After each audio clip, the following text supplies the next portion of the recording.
Hi, social science പാഠശാലയിലേക്ക് സ്വാഗതം. Kerala PSC, union public service commission, staff selection commission എന്നിവ നടത്തുന്ന വിവിധ മത്സര പരീക്ഷകളിലും അധ്യാപക യോഗ്യതാ നിർണയ പരീക്ഷകളായ KTET, CTET, സെറ്റ് തുടങ്ങിയവയിലും സോഷ്യൽ സയൻസ് പാഠഭാഗങ്ങളിൽ നിന്നും കറണ്ട് അഫയേഴ്സ് പാഠഭാഗങ്ങളിൽ നിന്നും ചോദിക്കുന്ന ചോദ്യങ്ങൾക്ക് കൃത്യമായ ഉത്തരം നൽകുവാൻ ഏവരും സോഷ്യൽ സയൻസ് പാഠശാല എന്ന ഈ ചാനൽ സബ്സ്ക്രൈബ് ചെയ്യുക, ഷെയർ ചെയ്യുക, ക്ലാസുകൾ ഫോളോ ചെയ്യുക. താഴെ കാണുന്ന നമ്പറിൽ മെസ്സേജ് അയച്ചാൽ സോഷ്യൽ സയൻസ് പാഠശാലയുടെ വാട്സപ്പ് ഗ്രൂപ്പിൽ നിങ്ങൾക്ക് അംഗമാകാൻ സാധിക്കുന്നതാണ്. കേരള PSC നടത്തുന്ന ഏതൊരു മത്സര പരീക്ഷയിലും കേരള ചരിത്രവുമായി ബന്ധപ്പെട്ട ഒരു ചോദ്യം പ്രതീക്ഷിക്കാം, പ്രത്യേകിച്ചും പ്രാചീന കേരളവുമായി ബന്ധപ്പെട്ട്.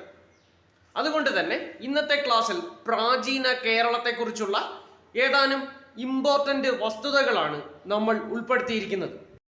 പ്രാചീന കാലത്ത് ഇന്ന് നമ്മൾ കാണുന്ന കേരളം എന്ന സംസ്ഥാനം ഉണ്ടായിരുന്നില്ല. മറിച്ച് നമുക്ക് ലഭ്യമായിട്ടുള്ള തെളിവുകൾ പ്രകാരം കേരളം പ്രാചീന തമിഴകത്തിൻ്റെ ഭാഗമായിരുന്നു. എന്താണ് ഈ തമിഴകം എന്ന് പറഞ്ഞാൽ? തമിഴ് ഭാഷ സംസാരിക്കുന്ന ആൾക്കാർ അധിവസിച്ചിരുന്ന പ്രദേശം എന്നതാണ് തമിഴകം എന്ന വാക്കുകൊണ്ട് ഉദ്ദേശിക്കുന്നത്. കേരളം തമിഴകത്തിൻ്റെ ഭാഗമായിരുന്നു. മഹാശിലാ സ്മാരകങ്ങൾ, പഴന്തമിഴ് പാട്ടകൾ, നാണയങ്ങൾ, സഞ്ചാരി കുറിപ്പുകൾ, തമിഴ് ലിഖിതങ്ങൾ എന്നിവയിലൂടെയെല്ലാം പ്രാചീന തമിഴകത്തിൻ്റെ ചരിത്രം നമുക്ക് മനസ്സിലാക്കുവാൻ സാധിക്കും. പ്രാചീന തമിഴകത്തിൽ ജീവിച്ചിരുന്ന മനുഷ്യൻ വലിയ കല്ലുകൾ ഉപയോഗിച്ച് ശവക്കല്ലറകൾ നിർമ്മിച്ചിരുന്നു. ഈ ശവക്കല്ലറകൾ കേരളത്തിലെ മറയൂർ ഉൾപ്പെടെയുള്ള പ്രദേശങ്ങളിൽ നിന്ന് നമ്മൾ കണ്ടെത്തിയിട്ടുണ്ട്. ചരിത്രകാരന്മാർ ഇവയെ മഹാശിലാ സ്മാരകങ്ങൾ എന്നാണ് വിളിച്ചത്. മഹാശിലാ സ്മാരകങ്ങളിൽ നിന്നും നിരവധി ഇരുമ്പ് ഉപകരണങ്ങൾ ചരിത്രകാരന്മാർ കണ്ടെത്തിയിട്ടുണ്ട്.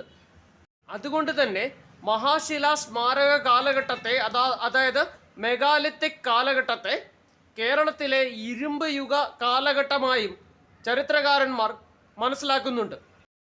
മഹാശിലാ സ്മാരക കാലഘട്ടം അഥവാ മെഗാലിത്തിക് കാലഘട്ടവുമായി ബന്ധപ്പെട്ട് PSC മുൻപ് ചോദിച്ച ചില ചോദ്യങ്ങൾ നമുക്ക് പരിശോധിക്കാം. ആദ്യത്തെ ചോദ്യം, ഈ മഹാശിലാ സ്മാരക കാലഘട്ടം അഥവാ മെഗാലിത്തിക് കാലഘട്ടത്തെക്കുറിച്ച് അറിയുവാനുള്ള ചരിത്ര സ്രോതസ്സുകൾ ഏതൊക്കെയാണ് എന്നുള്ളതാണ്. ഒന്നാമത്തേത് മഹാശിലാ സ്മാരകങ്ങൾ തന്നെയാണ്. രണ്ടാമത്തേത് പഴന്തമിഴ് പാട്ടുകളാണ്. മൂന്നാമത്തേത് തമിഴ് ലിഖിതങ്ങളാണ്.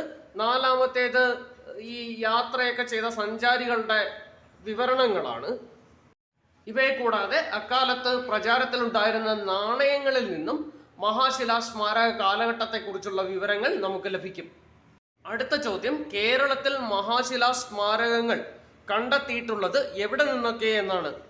മറയൂർ, ചെറുമനങ്ങാട്, ഉമച്ചിപ്പൊയിൽ എന്നീ സ്ഥലങ്ങളിൽ നിന്നും കേരളത്തിൽ മഹാശിലാ സ്മാരകങ്ങൾ കണ്ടെത്തിയിട്ടുണ്ട്. ഓപ്ഷനിൽ നൽകിയിട്ടുള്ള കൊടുമൺ, അളകഴെ, പഴനി എന്നിവയെല്ലാം തമിഴ്നാട്ടിലാണ്. അടുത്ത ചോദ്യം, കേരളത്തിൽ ഇരുമ്പ് യുഗം അഥവാ അയൺ ഏജ് നിലനിന്നിരുന്ന കാലഘട്ടം ഏതാണ് എന്നുള്ളതാണ്.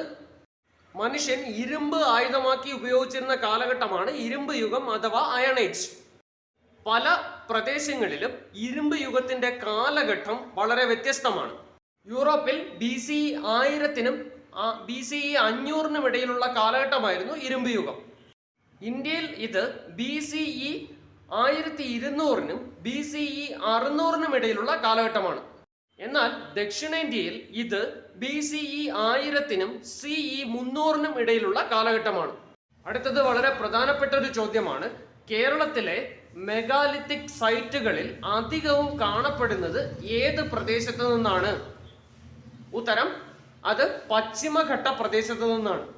കേരളത്തിലെ മെഗാലിത്തിക് കാലഘട്ടം അഥവാ മഹാശിലാ സ്മാരക കാലഘട്ടം ഇരുമ്പ് യുഗ കാലഘട്ടം കൂടിയാണ് എന്ന് നമ്മൾ പറഞ്ഞുവല്ലോ. മഹാശിലാ സ്മാരകങ്ങളിൽ നിന്ന് കണ്ടെടുക്കപ്പെട്ടിട്ടുള്ള ഇരുമ്പ് ഉപകരണങ്ങൾ വച്ചിട്ടാണ് ചരിത്രകാരന്മാർ അങ്ങനെ ഒരു നിഗമനത്തിൽ എത്തിയിട്ടുള്ളത്. അത്തരത്തിൽ ഏതൊക്കെ ഇരുമ്പ് ഉപകരണങ്ങളാണ് മഹാശിലാ സ്മാരകങ്ങളിൽ നിന്ന് കണ്ടെടുക്കപ്പെട്ടിട്ടുള്ളത്? അതാണ് അടുത്ത ചോദ്യം. വാൾ, കത്തി, കുന്തം, ചൂണ്ടക്കൊളുത്ത്, വിളക്ക്, വിളക്കുകാൽ, ആണികൾ എന്നിവയൊക്കെ മഹാശിലാ സ്മാരകങ്ങളിൽ നിന്ന് കണ്ടെടുക്കപ്പെട്ടിട്ടുണ്ട്. മരിച്ചയാളുടെ ഭൗതിക അവശിഷ്ടങ്ങൾ ഒരു വലിയ കലത്തിനുള്ളിലാക്കി സൂക്ഷിച്ചു വയ്ക്കുന്ന ഒരു രീതി അഥവാ അടക്കം ചെയ്യുന്ന ഒരു രീതി പ്രാചീന കാലത്തെ തമിഴകത്തിൽ നിലനിന്നിരുന്നു. ഇത്തരത്തിൽ ആളുകളെ അടക്കം ചെയ്യുന്ന വലിയ മൺഭരണികൾ ഏത് പേരിലാണ് അറിയപ്പെടുന്നത്? ഉത്തരം നന്നങ്ങാടികൾ. പ്രാചീന കേരളവുമായി ബന്ധപ്പെട്ട് ഇന്ന് നമ്മൾ ചർച്ച ചെയ്ത വസ്തുതകളൊക്കെ നിങ്ങൾക്ക് ഉപയോഗപ്രദമാകും എന്ന് വിശ്വസിക്കുന്നു. Thank you for watching this video. Thank you.